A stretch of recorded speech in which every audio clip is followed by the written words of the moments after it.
இறைமகன் இயேசு கிறிஸ்துவில் மிகவும் பிரியமான சகோதர சகோதரிகளே, நண்பர்களே, பெற்றோரே, பெரியோரே, குழந்தைகளே, எல்லாரும் நல்லா இருக்கிறீங்களா? ஆண்டவருங்களை ஆசீர்வதித்த இந்த நாளுக்காக கடவுளுக்கு நன்றி சொல்லுவோமா? அன்பு தெய்வமே, இந்த அதிகாலை வேளையிலே இதோ கருக்களோடு எழுந்து உம்முடைய இறை வார்த்தையை கேட்பதற்காக தங்களையே தயாரித்து கொண்டிருக்கின்ற மக்கள், தாகத்தோடு, வாஞ்சையோடு, ஏக்கத்தோடு இந்த இறை வார்த்தை இன்று எனக்கு வேண்டும் என்று இருக்கின்ற மக்கள், இவர்களுடைய இதய ஆவல்களை நிறைவேற்றும், இவர்களுடைய விருப்பங்களை நிறைவேற்றி தாரும். உம்முடைய அருள்கரம் இவர்களோடு இருக்கட்டும். தூய ஆவியின் துணை இந்த மக்களை வழிநடத்தட்டும். ஆமென். அன்புமிக்கவர்களே, இன்றைய நாளிலே நாம் தியானிப்பதற்காக எடுத்துக்கொண்ட இறை வார்த்தை மத்தேயு எழுதிய நற்செய்தி 18ஆம் அதிகாரம் 3வது இறை வார்த்தை. நீங்கள் மனம் திரும்பி சிறு பிள்ளைகளைப் போல் ஆகாவிட்டால் விண்ணரசில் புக மாட்டீர்கள் என உறுதியாக உங்களுக்கு சொல்லுகிறேன். ஒரு சிறுவன், நான் அவனை நேரடியாக பார்த்த நிகழ்வு, இன்று இன்னொரு சிறுவனோடு சண்டை போட்டான். ஆனால் மறுநாள் காலையில் அவன் என்ன செய்தான் என்றால், அந்த பையனுடைய தோளில் கை போட்டு மீண்டும் விளையாடச் சென்றான்.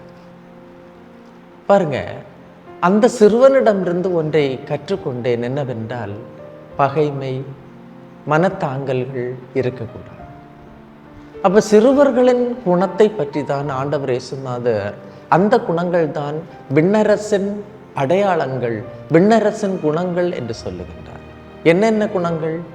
எளிமை, தாழ்மை, தூய்மையான இதயம், இவையே குழந்தைகளின் குணம். தூய்மையான உள்ளத்தோர் பேர் பெற்றோர், ஏனெனில் அவர்கள் கடவுளை காண்பார்கள் என்று மத்தேயு நற்செய்தி 5ஆம் அதிகாரத்தில் மலைப்பொழிவில் நமக்கு கிடைக்கின்றது. எனவே தன்னையே எளிமைப்படுத்தவில்லை என்றால் கடவுளின் திருவடிகளுக்கு செல்ல இயலாது.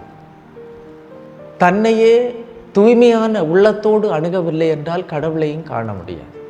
இன்னும் குழந்தைகளிடம் இருக்கும் நல்ல பண்புகள் என்ன தெரியுமா? தற்பெருமை இருக்காது. எதுக்கும் நான் பெரியாள் அப்படின்னு நினைக்கவே மாட்டாங்க. எப்போதும் சோகமாக இருக்க மாட்டாங்க. துருதுருன்னு சொல்லி சுறுசுறுப்பாக இருப்பார்கள். பிறரை நம்புகின்ற நல்ல மனம் அவர்களுக்கு உண்டு. எது சொன்னாலும் குழந்தைகள் என்ன செய்வார்கள்? நம்புவார்கள். மறந்து மன்னிக்கின்ற குணம் உண்டு. வஞ்சகம் அல்லது பொறாமை, போட்டி அனைத்தும் அவர்களிடத்திலே இருக்காது. அதனால்தான் விண்ணரசின் குணங்களாக இந்த மதிப்பீடுகள் நமக்கு தரப்படுகின்றன. குழந்தைகளின் மனநிலையோடு இருக்கும்போது மட்டும்தான் நம்மால் ஒரு நல்ல மனிதர்களாக வாழ முடியும். இந்த சமூகத்திலே மகிழ்ச்சியோடும் மனநிறைவோடும் வாழ முடியும். விண்ணரசின் விழுமியங்களை சுவைக்க முடியும்.